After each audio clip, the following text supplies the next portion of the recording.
Good evening. This is Crime Classics. I am Thomas Hyland with another true story of crime. Listen. That's a couple of crocodiles roaring.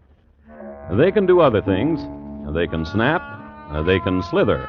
As a matter of fact, when there's ooze around, they do this most often. They lay eggs, too, but no one's ever heard it done. The crocodiles who've been doing things for us are East Indian crocodiles, from a province in the south through which the Ganges flows. Each village in the province has its private pit, dedicated to the happiness of their slimy and slithering friends. And sometimes a fellow would lose hold and fall into the pit, or jump in, or be pushed in. However they got there, the crocodiles took them in their stride. People were their favorite dish. So tonight, my report to you on Raschi among the crocodiles and the prank he played. Crime Classics, a series of true crime stories from the records and newspapers of every land, from every time. Your host each week, Mr. Thomas Hyland, connoisseur of crime, student of violence, and teller of murders. Now, once again, Mr. Thomas Hyland.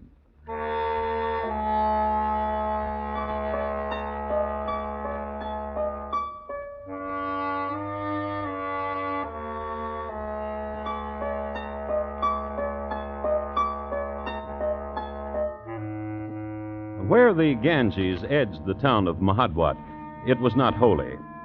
As a matter of fact, there was little to note in the town of Mahadwat. True, there was the crocodile pit, but the crocs were smaller than in, for instance, the village of Gumbao, just 3 miles down the river. Mahadwat had its share of temples, but they were kind of run down. It had its quota of fakirs, 4 of them, but none of them outstanding, as, for instance, the gray fakir of Gumbao, to whom everybody brought ashes. But it had one edifice of which the villagers were rightly proud, the house of Matabar, a rich and ornate house, of which Udi was its master. It is written, when the moon is Ganges plucked, Vishnu looks with favor on a son who does not stray. A gentleman, an old man, a widower with a son named Raschi. Old man, listen to me. The world is not this village. The world is vast, and I must know it. I plead with you. The world, what I have seen of it. Fruits and ecstasies and all manner Fool. of delights. Fool! It is written, he who tastes I sweet. care not what is written. And what do you do when you wander, son? Beg. You suddenly become a holy man? I merely don my rags, proffer a palm, and when enough coins are placed there, I doff the rags. Then, Father dear, I dress splendidly again and walk to the bazaar. I have found, Father dear... Pariah, vulture. I have found, Father dear, that delights come most easily to a young man who dresses splendidly and who has coins. Surely that is written someplace, or will be written. Father. What? I would not stray. I would remain in the village if you would give me of your wealth. I cannot. And why can you not? Until Raschi, until, son, you prove yourself a man, then will I gladly Old man, listen to me. I am more a man than you could dream of. I've been far already, 100 miles from here, and I will go further. And there will be a day when I will not come back. Speak not so. And I give you another barb to chew on, old man. Speak not her name. Kamala. Kamala, the cousin to my cousin. Perhaps, Father dear, I will marry her. Speak not so. I beg of you, speak not so. She is comely, Father, and of our blood even. What if she walks slow by the river and tarries too long with the fakirs? What of the... Get out! Get out of here! Go! Very well. Shall I come back, Father dear? Ever? Shall I? Son to me. Let me awaken you in your bed here in the morning. Be of my house. I will decide it. I will speak of it to Kamala. Then I will decide it.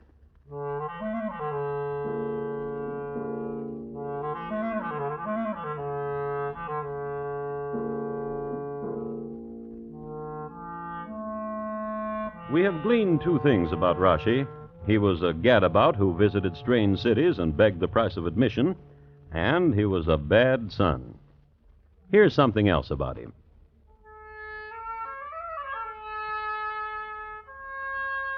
He played a musical instrument, a reed pipe. He would go out by the banks of the river, find a clearing in the jasmine, sit and look at the moon. He liked very much to look at the moon, for this same moon rode over the far places, and Raschi was a dreamer. Then, to his dreams, he would finger himself a tune. You might say, didn't he draw cobras? No, he didn't.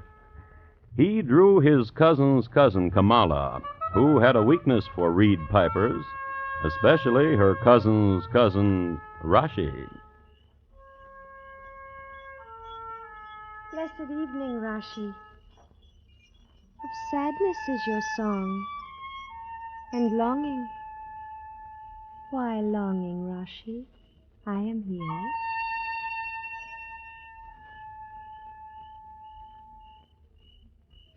That is the moon, Kamala. Yes. The moon my father will not buy for me. Wicked father. Raschi, Yes, were he to buy it, what would you do with it? give it to you, Wicked father. miser, Old father. who will not die, Raschi. who will never die. Raschi, What? I brought you a lotus to tie into my hair. Again? You tire of me? No, I never will. Give me the bud. Yes. Kamala, Yes? it would be well if my father would die. Oh, widen not your fawn's eyes in dismay, but think of it. It would be well if my father would die. Then the moon and what it looks upon would be yours and mine.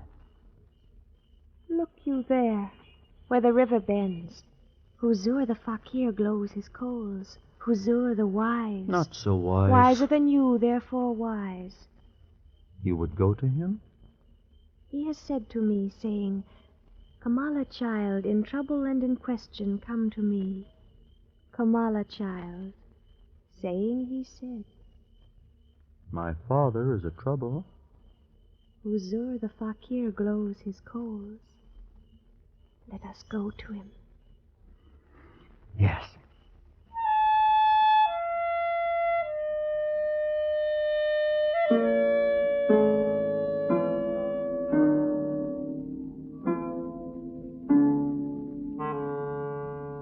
Near not yourself to the glowing coals, Kamala, child. I will be careful. Huzur, It is grievous, this riddle you present. How say you it again? the cousin to my cousin will tell it. The riddle is this. In a far place dwelt a wealthy man. He prized his gold and his jewels above all, save his son. His son to him was as the gentle rain and the shining stars. Yet, impoverished, he kept his son. And the riddle is this, Fakir. Would not the earth spin more easily if such a father would die and be delivered of his wealth to his noble son? I like riddles. Well, would not the earth spin more easily, as Raschi has said, if such a father... Rather consider such a son. If such a son be dead, would not the father have an easier time? 20 rupees, please. Do not pay him, Raschi. He has told you nothing. Not one rupee, Fakir. Very well. At least spread the coals for me so that I may walk and soon... Spread them yourself. Very well, child. Yet I wish a blessed evening to both of you. Blessed evening, Fakir. But no rupees. Come, Raschi. What shall we do, Kamala? We will think of something. How shall we start thinking? With evil. Let us try that, beloved.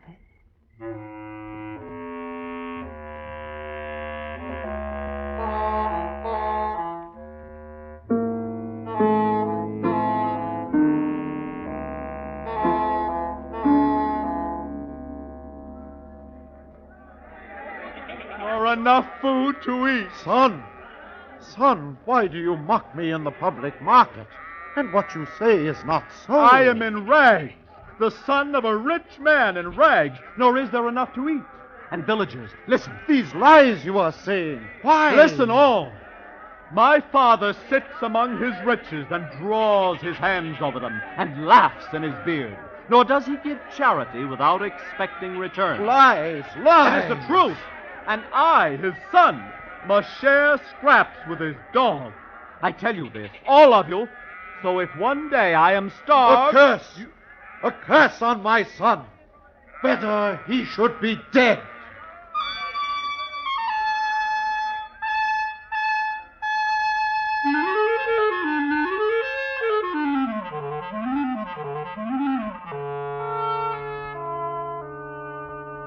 Which happened in the bazaar in the town of Mahadwat, so everybody heard it or was told about it. Results? Much nodding of heads and plucking at beards and mumbling and gossip at the wells. And more so when Raschi was suddenly not around any longer, not at his usual haunts, and no more piping of the reed among the jazzmen. People forgot that Raschi disappeared from town quite often. Instead, they remembered what his father had shouted at him in the bazaar. A father had growled, and the villagers were mumbling. And one day, this happened. What brings you to my house? You are my cousin's uncle, Udi. Should I not be in your house? Speak what you want and go. I have a letter. From my son. No, not him. Where is he? I will read you the letter. Give it to me. Gently, gently. Very well, then. Very well, then. To Kamala, beloved of Raschi. Very well, then. Read it. Do you pray me? I pray you. To Kamala, beloved of Raschi. The father of Raschi has slain him and has hidden his body. Lie. What lie is this? So the letter says. Who sent such a letter? I found it at my door. There is no name to it. It is a lie. Nevertheless, I will journey to Gumbau, where there are people of England who are called police. And I will show them this letter. Kamala, child. I will journey now. I pray you. This minute.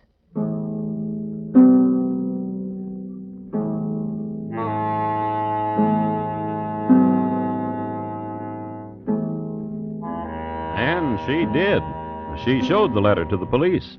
They looked all around the village for Raschi. One of the more alert of them noticed that the crocodiles in the pit had been dozing for the last 2 days, which meant they had eaten a lot, which made the police drag the ooze. They found a bone. So they arrested Udi for the murder of his son, Raschi. The penalty for murder in the village was tearing a person in two.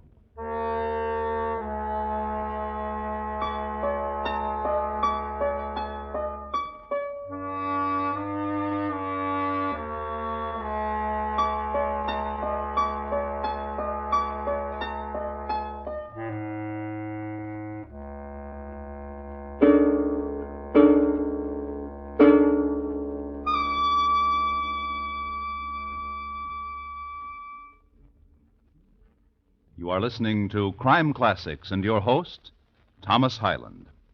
This Friday night, hear the death bargain murder case, one of the most thrilling yet for Mr. Keene, tracer of lost persons. Under the terms of a strange agreement, 2 beautiful actresses find themselves in the shadow of violent death. It's a puzzler that calls for fast action and deduction by the old investigator, Mr. Keene of CBS Radio. Don't miss him Friday night on most of these same stations. And now, once again, Thomas Hyland and the second act of Crime Classics, and his report to you on Raschi among the Crocodiles and the prank he played.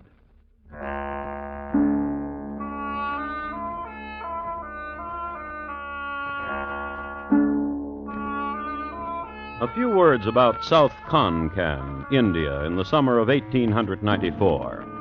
The weather was fine, and the jute crop was phenomenal.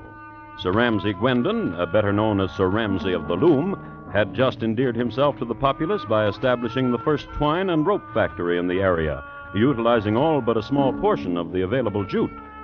True, Sir Ramsay was later vilified as a slaveholder and his factories torn down by hand by enraged natives. Nevertheless, he is down in history as one of India's first prime users of jute.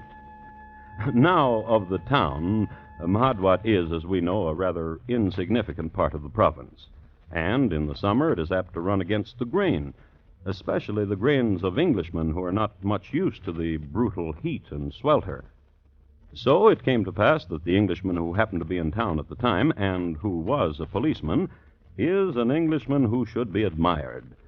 His name, Roger Sharman, a man of infinite patience. Go on. I did not kill my son. I did not. Well, go on. I loved my son. He was my strong right hand and my boon. A moment. My dear, Yes, sir? what is it that you tell me has been bruited about in the bazaar? Child? Ask anyone. No, I ask you. That this old man hated his son, cursed him, and threatened to kill him. Saab, Go on. do you know of this girl? No. No, what about her? She walks slow and smiles with ease. Go on. She is not to be trusted. She speaks lies. Oh, good fellow. How do you explain this bone? Well? Pardon, Saab? This bone. How do you explain it? The one we found in the crocodile pit. Sab, Yes, child.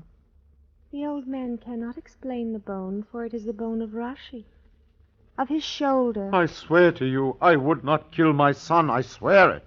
Is it not true that you argued? True. And that you wished him dead? In the It is fit of... true.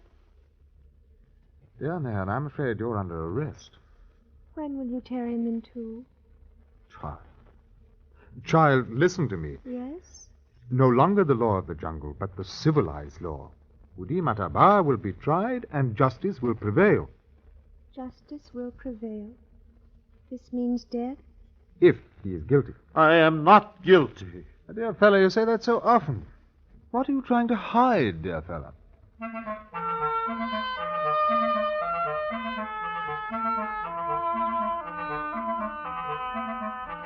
History is full of coincidences, not the least of which the fact that the Sikh Pedwar was at this very moment in the village studying fossils. Amazing, you say. Nevertheless, a fact. Sikh Pedwar, but lately returned from postgraduate study at Cambridge, was hunting bone shards and artifacts at the old formations outside of the village. And it was to him Inspector Roger Sharman came. I hope it won't be too much trouble, old boy. From this? Yes. I've heard it's done to reconstruct the figure of the man from a bone section. Yes, yes, it is. However, Yes? what are you trying to prove? My dear fellow, should the figure you construct be 5.5 feet in height, of wide construction, and neck a bit longish, I'm told, then we shall have proof that a young man named Raschi has been chewed by the crocodiles. Yeah, yeah. I'll do my best. Well said, old boy. Well said. And 2 days later, Roger sent a runner to Pedwar, asking for a progress report. Tell the sub I haven't yet begun to work on his project. And a week later, Some progress. Tell the sub to give me a fortnight. and in a fortnight, Tell the sub I'm sorry I was interrupted. My sister came of age and there was a celebration. and a week after that. Tell the sub he's welcome to come to see the reconstruction. Tell him I suggest he bring along the chap who's accused of the deed. Which the runner did. Good. Very good. Excellent. Thank you. Bully.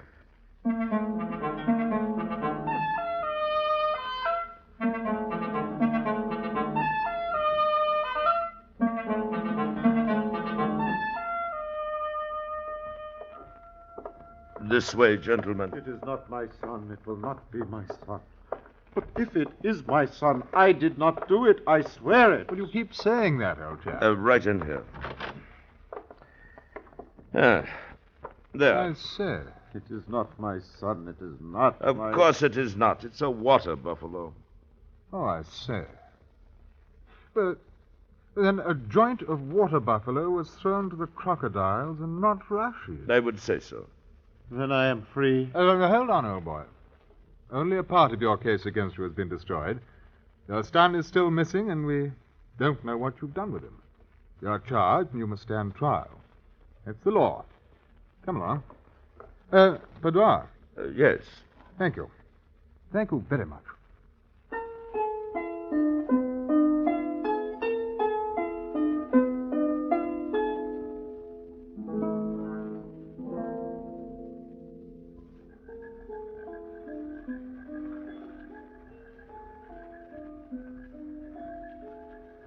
In the north, dear Kamala, towards Scotland, when the summer comes in gently, there are nights such as this. And are you very rich, Inspector? Oh, please, child, call me Roger. Are you very rich, Roger? Rich? Yes. How do you mean, child? Money. Child, you must listen to me. To what? The letter Letter? that you received that said Udi murdered his father, He did. that said he threw his son into the pit with the crocodiles. He did. And the bone? It is the bone of a water buffalo, child. How could you know? But you knew, How could you know? How wise you must be. and Raschi is alive. How very wise you must be. Is he alive? Come.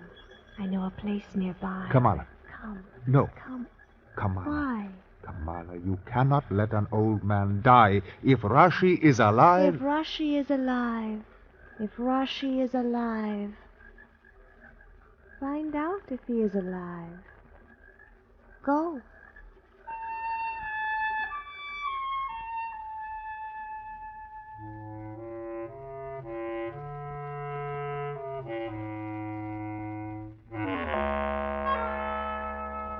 Roger Sharman was a conscientious constable.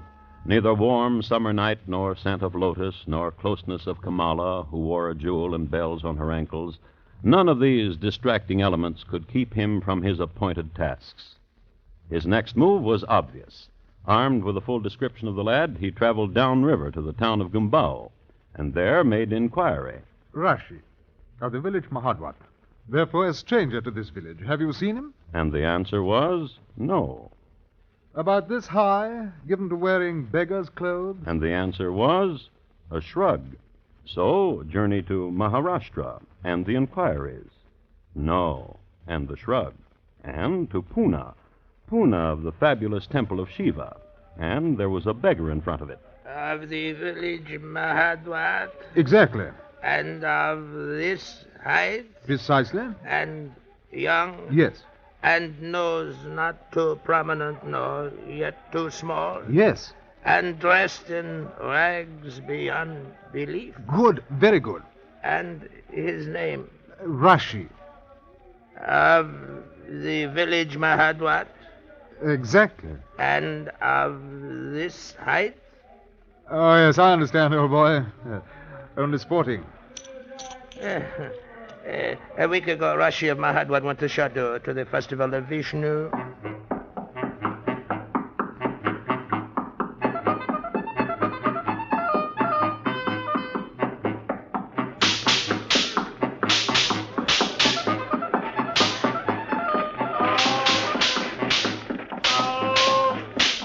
Alms for the love of Vishnu! Alms! Oh, may the goddess Vishnu embrace thee with all I say, old boy, isn't your name Raschi? Aren't you from Mahadwat? Aren't you? I say, don't try to run. You. Oh, very well. I say, now. Don't tussle. No, it's useless, you know. You're caught. You're a prisoner of the crown. Now, come along.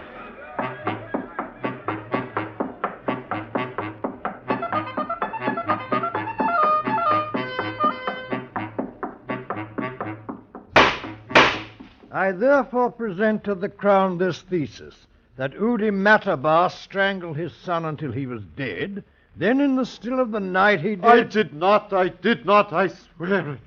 He did dispose of the body of his son Raschi. I ask the court to look at the accused. Where in the court's memory has he seen such evil in a face, such depravity? I am a good man. I have never harmed even a face eaten by lust and avarice. His tongue tells the lie of serpents, and his eyes mirror the wantonness No. This is my face, but I'm older. So in summation, I ask that this symbol of wickedness incarnate be condemned to the gallows and... Let us through. I say let us through, won't you?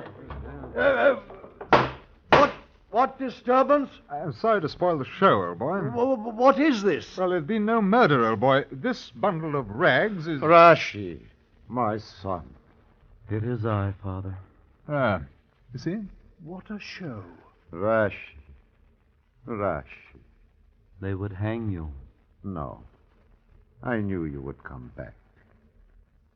You knew? Yes. Because you are my son. Father. Yes. Once I was not your son. Now I am. Did you hear? Father. Yes, son.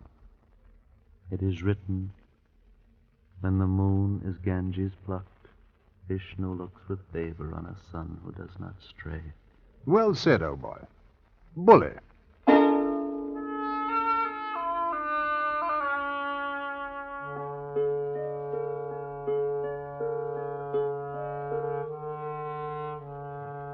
And arm in arm they went home, father and son. And the father was more generous with his wealth, and the son more generous with his love. And the girl Kamala? Why, Raschi married her, and they had a lot of trouble with their children. And the Ganges flowed down to the sea.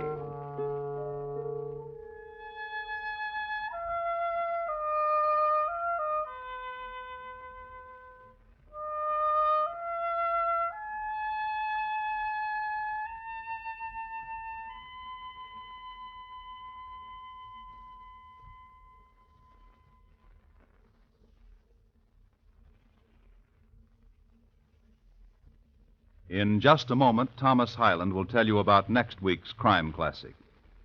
Raschi Among the Crocodiles, tonight's crime classic, was adapted from the original court reports and newspaper accounts by Morton Fine and David Friedkin. The music was composed and conducted by Bernard Herrmann, and the program is produced and directed by Elliott Lewis. Thomas Hyland is portrayed on radio by Lou Merrill. In tonight's story, Jack Edwards was heard as Raschi, Jane Webb as Kamala, Edgar Barrier as Udi, and Ben Wright as Raju. Featured in the cast were William Conrad, Jack Crucian, and Eric Snowden, Bob Lamont speaking. And here again is Thomas Hyland. Next week, the Caribbees in the year 1704, when a girl could get a wedding present that meant something, like an island, even if it hurt her husband's career. My report to you will be on Blackbeard's 14th wife, why she was no good for him. Thank you. Good night. CBS Radio will follow you wherever you may go. So if you want the very best, tune us in and be our guest on CBS Radio.